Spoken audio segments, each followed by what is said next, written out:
मित्रांनो, शालिनी भक्ती सागर मध्ये तुमचे मनपूर्वक स्वागत आहे। श्री अवधूत चिंतन, श्री गुरुदेव दत्त, श्री स्वामी समर्थ। मित्रांनो, स्वामी महाराज तुमच्या सर्व चांगल्या इच्छा लवकरात लवकर पूर्ण करो ही स्वामींच्या चरणी मी प्रार्थना करते आणि आजच्या या व्हिडिओला सुरुवात करते। तर मित्रांनो, येणारा हा सोमवार आणि कार्तिक पौर्णिमा असल्यामुळे या पौर्णिमेला खूप महत्त्व दिलं गेलं आहे। कारण पौर्णिमेच्या दिवशी सोमवार आहे आणि सोमवार दिवशीच शिवाची पौर्णिमा येत आहे। तर ही पौर्णिमा कार्तिक महिन्याची सर्वात मोठी पौर्णिमा मानली जाईल। योग संयोगने याला दोन संयोग जुळून येत आहे। कारण की पौर्णिमेच्या दिवशी आपण आपल्या घरापासून तर शिव मंदिरापर्यंत जेवढे दिवे लावले जातील 31, 51 जेवढ्या जास्त विषम संख्यामध्ये तुम्हाला जेवढे दिवे लावले जातील तेवढे दिवे लावा। कारण आपण जेवढे दिवे लावू तेवढ्या आपल्या घरात प्रकाश पडेल, आपल्या प्रगती होण्यात मदत होईल, आपल्या मुलांच्या इच्छा पूर्ण होण्यास मदत होईल।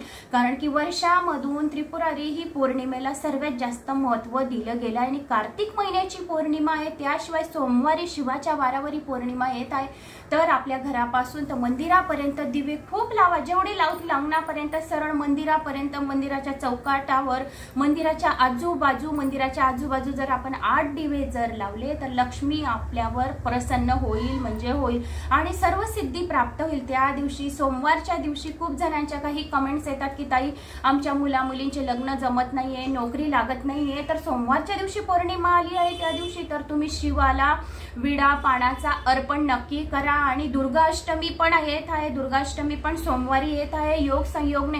तर दुर्गाष्टमीच्या दिवशी पण तुम्ही पानाचा विडा, जिथे पार्वती मातेचं स्थान आहे अशोक सुंदरीच्या जवळ कमलहस्त जवळ, तुम्ही तो पानाचा विडा हातात धरा आणि दुर्गाष्टमी परत दुसऱ्या सोमवारी पौर्णिमा येत आहे योग संयोगने। दोघी दिवस खूप छान आहे आपल्या मुलांच्या प्रगती होण्यासाठी, आपल्या मुलांच्या इच्छा पूर्ण करण्यासाठी आपल्याला हे उपाय करायचे। आणि अध्याय शिवलीलामृताचा 11वा अध्याय तर येईलच, पण तो अध्याय पण तुम्हाला ऐकायचं, जसा वेळ भेटला तसा ऐकायचं, असं काही वेळेचं बंधन नाहीये। शिवाचं नाव जपायला या अध्याय ऐकायला वेळे काळेचं बंधन नाही। झोपल्या तू काही जणांच्या कमेंट्स येतात की ताई झोपून ऐकू का, मला पाठीमध्ये त्रास होतोय, कंबरमध्ये त्रास होतोय। तर शिवाला सर्व माहिती आहे, आपल्या आत्म्यामध्ये परमात्मा राहतो, म्हणून परमात्म्याला सांगायची काहीच जरूरत नाही। तुम्ही ज्या वेळेस शिवाजवळ जातात, आपली इच्छा घेऊन जातात तुम्ही, तर शिव सर्व समजून जातात की तुम्ही काय इच्छा घेऊन आले। फक्त शिवाला काय पाहिजे आहे, श्रद्धा आणि विश्वास। जर तुमची श्रद्धा आणि विश्वास शिवाप्रती अटूट राहिली तर तुमची 7 दिवसातच इच्छा पूर्ण व्हायला मदत होईल, एवढी 100% मी गॅरंटी देऊन सांगते। तर तुम्ही 7 दिवस शिवलीलामृताचे 11व्या अध्यायाचे पारायण करा आणि ते पाणी आपल्या मुलांना प्यायला द्या, घरात शिंपडा, मटक्यात टाका, 2 अगरबत्त्या लावा, त्याची रक्षा आपल्या कपाळी लावा, माणसांना पोरांना सर्वांना द्या ती कपाळी लावलेली भस्म।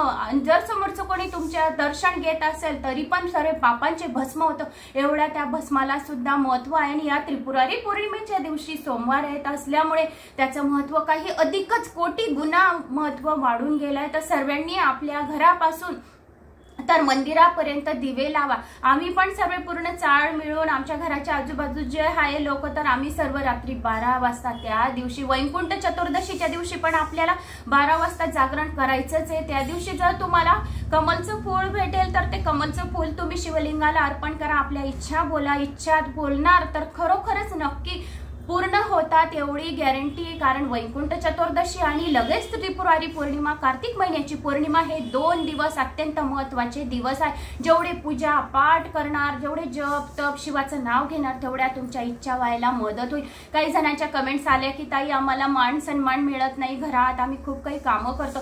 तुम्ही ते टेन्शन सोडून द्यायचं, कोणी काय आपल्याला बोलतंय त्याच्याकडे लक्ष द्यायचं आणि आपलं एकच ध्यान करायचं। ध्यान केंद्रित केल्याने आपलं मन शुद्ध होतं।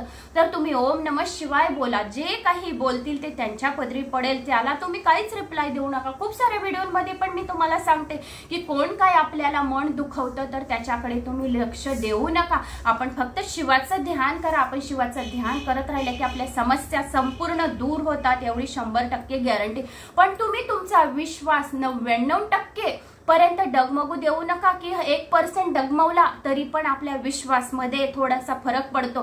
तर 100% विश्वास घेऊन दोघी हाताच्या दोघी मुठ्ठीमध्ये असे बंद करून तुम्हाला शिवाला असे जे तुम्ही पंचफुलं असेल, काही चावल असेल, काही तांदूळ असेल, फूल असेल तर तुम्ही अभिषेक करा। पूर्ण विश्वासाने तुम्ही तो जर अभिषेक केला तर शिव तुमच्या इच्छा लगेच पूर्ण करतील, एवढी 100% गॅरंटी। कारण की शिवाचा अभिषेक करताना अंगाला शारे यायला पाहिजे। आपण किती श्रद्धेने विश्वासाने आपल्या मुलांसाठी आपण काय प्रयत्न करतो आहे ते शिवाला समजलं पाहिजे की नाही, शिव म्हणेल की ही आपल्या मुलांसाठी या तुमच्यासाठी काही तुम्ही तुमच्या नवऱ्यांसाठी काही मुलांसाठी उपाय करत आहे तर 100% अगोदर पहिले विश्वास जागृत करा।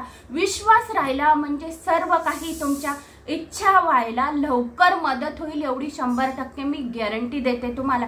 तर मित्रांनो, तुम्हाला त्या दिवशी दिवे आपल्या घरापासून तर मंदिरापर्यंत नक्की लावायचे आणि शिवाला तुमच्या मनातली गोष्ट सांगून आपल्या इच्छा पूर्ण करायला बोला। पदर पसरवा, शिवाला सांगा असा पदर पसरवायचा शिवाजवळ आणि हे शिवशंभो माझ्या मुला मुलींना सुख समृद्धी शांती पैसा अडका बरकती सर्व काही देऊ दे आणि तूच माझी सर्व इच्छा पूर्ण करशील अशा शिवाला सांगा। आणि मला तुझ्याशिवाय कोणी नाही, मला घरात कोणी मान सन्मान देत नाही, माझं कोणी ऐकत नाही, तर तू तरी माझं ऐक, मी तुझी मुलगी आहे। आईला प्रार्थना करा, भवानी मातेला प्रार्थना करा, पदर पसरवून सांगा की माता तूच माझी आई बनलेली आहे, तर तूच माझ्या सर्व इच्छा पूर्ण करायला मदत कर आणि माझ्या मान सन्मानात वाढ कर, माझ्या मुला मुलींना चांगल्या मार्कांनी पास कर, त्यांना नोकरी लागू दे, ज्यांच्या लग्न जमत नाहीये त्यांचे लग्न जमू दे अशा शिवाला पदर पसरून खूप आतुरतेने कोण बाजूचं काय बोलतंय काही नाही, काय पूजा करताय काही नाही त्याच्याकडे लक्ष देऊ नका।